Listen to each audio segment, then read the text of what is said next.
Hello everyone. Today I am going to tell you about research design. What is research design? Research design is a tentative blueprint of research.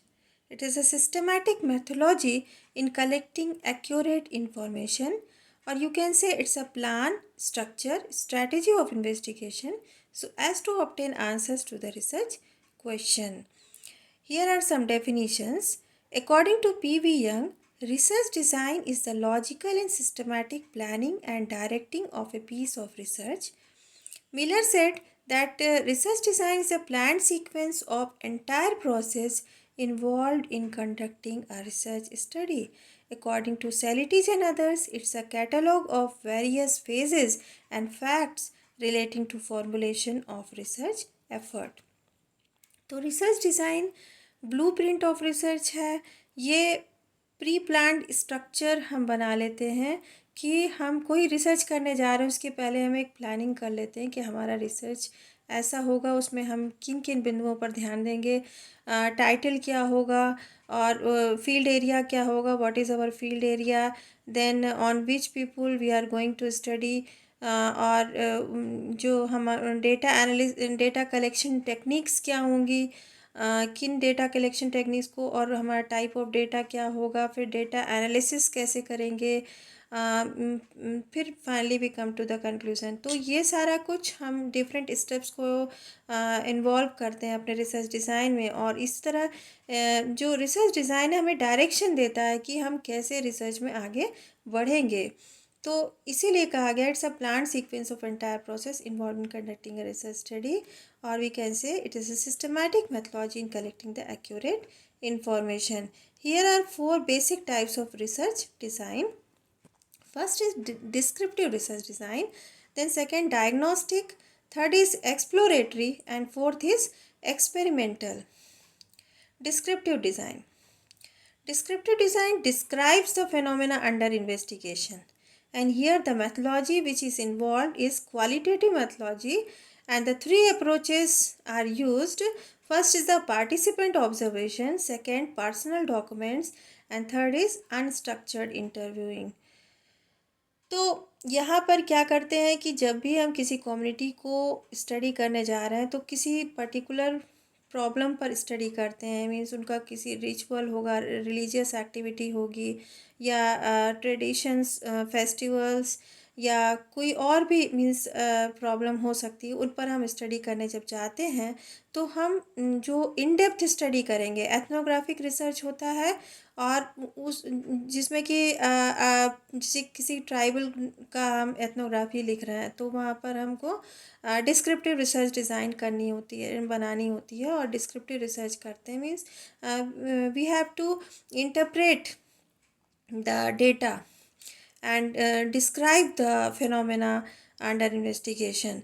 तो यहाँ पर हम जो qualitative methods का use करते हैं, जिसमें कि पार्टिसिपेंट ऑब्जर्वेशन जो मुख्य होता है, किसी उनकी जो ऑल द एक्टिविटीज़ जो ट्राइबल कम्युनिटीज़ की या दूसरे कम्युनिटीज़ जिनमें हम काम करने जा रहे हैं, वो कास्ट कम्युनिटी भी हो सकती हैं, तो उनमें जितनी भी उनकी जो डे टू नाइट जो रिचुअल होते हैं या डिफरेंट एक्टिविटीज़ होती है उनकी डे टू डे एक्टिविटीज़, उसमें रिसर्चर परफॉर्म करता है, मींस उनके साथ पार्टिसिपेट करता है, and with the help of participation in their day to day activities जो ऑब्जर्वेशन होता है रिसर्चर का, उसके आधार पर वो डिस्क्राइब करता है फिनोमेना को।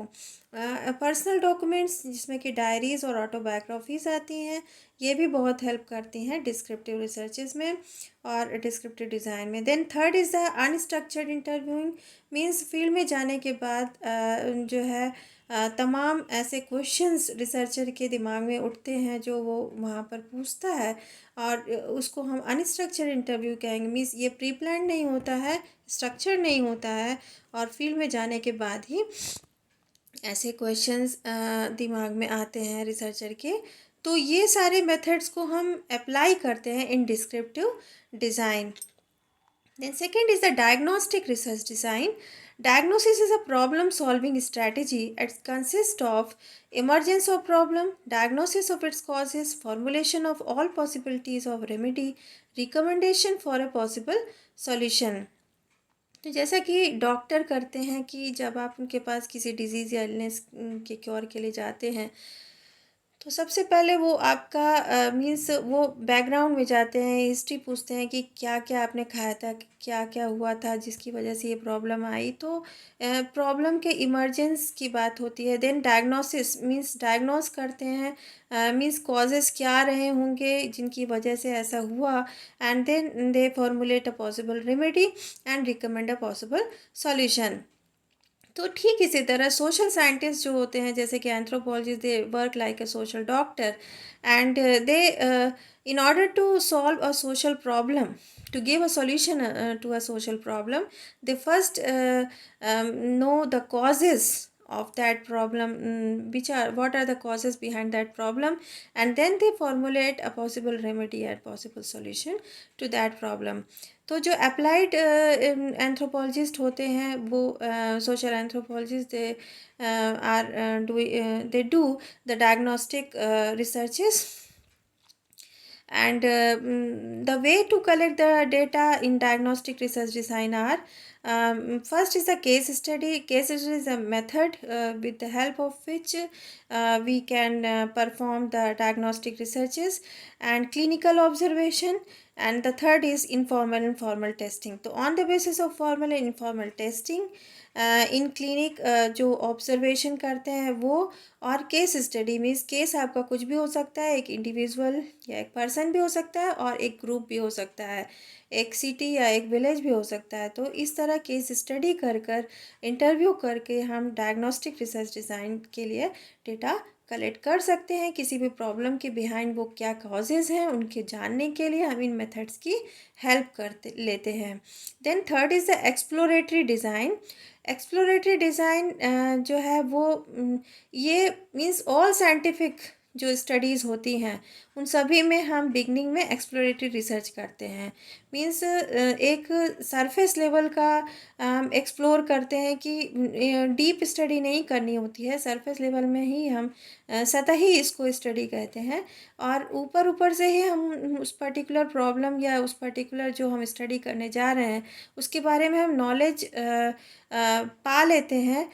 We get the data with the help of literature survey and survey of the people, और कह सकते हैं कि एक्सपीरियंस सर्वे के आधार पर और analysis of insight stimulating examples के आधार पर हम जो है एक्सप्लोरेटरी रिसर्च करते हैं। तो according to cards it's represent the earliest stages of life. All sciences at beginning have the exploratory research और एक्सप्लोरेटरी अप्रोच। तो सभी साइंसेस जो हैं वो बिगनिंग में उनके एक्सप्लोरेटरी अप्रोच होता है, और it's a systematic scientific method and also known as the formulative studies. According to Selltiz, review of literature, survey of people, and analysis of insight stimulating examples help in getting the data in exploratory research design. तो literature सर्वे करते हैं जो already काम किए गए हैं scientist के द्वारा, रिसर्च साइंटिस्ट के द्वारा, उनके द्वारा किए गए कामों के आधार पर हम जो करने जा रहे हैं, जो रिसर्च हम करने जा रहे हैं, हम एक हाइपोथेसिस बना लेते हैं और कि हमारे रिसर्च में भी ये फाइंडिंग्स आ सकती हैं या रिसर्च का ये कंक्लूज़न होगा। तो या हम एक नॉलेज गेन कर लेते हैं उस particular area of the people के या कम्युनिटी के बारे में, एक पर्टिकुलर प्रॉब्लम के बारे में।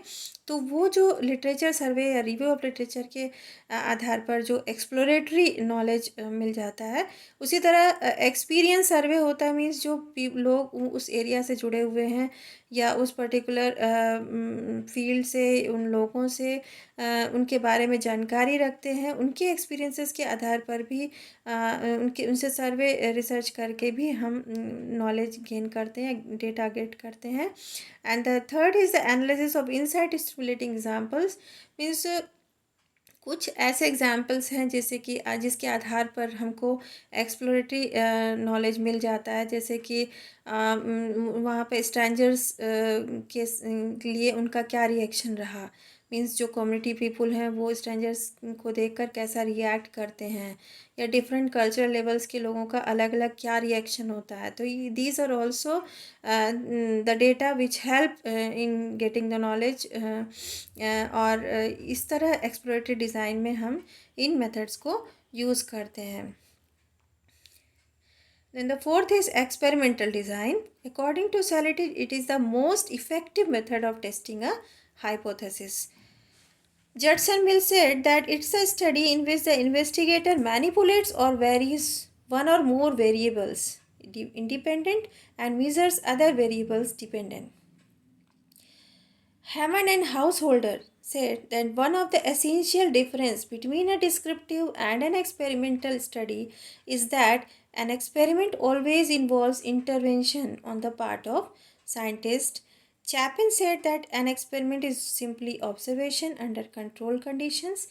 Kaplan said that experimentation is a process of observation carried out in especially broad conditions, and Carl Smith et al. Said that it differs from others because here the experimental creates the conditions necessary for observation.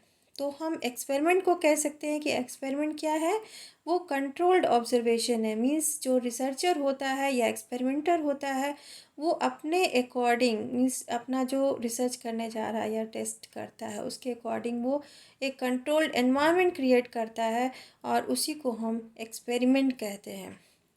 तो controlled environment में जो observation है that is an experiment. Experiment is simply observation under control conditions, and here the investigator manipulates, वो manipulate करता है अपने हिसाब से और इंटरवीन कर सकता है। That is the difference between descriptive and experimental study.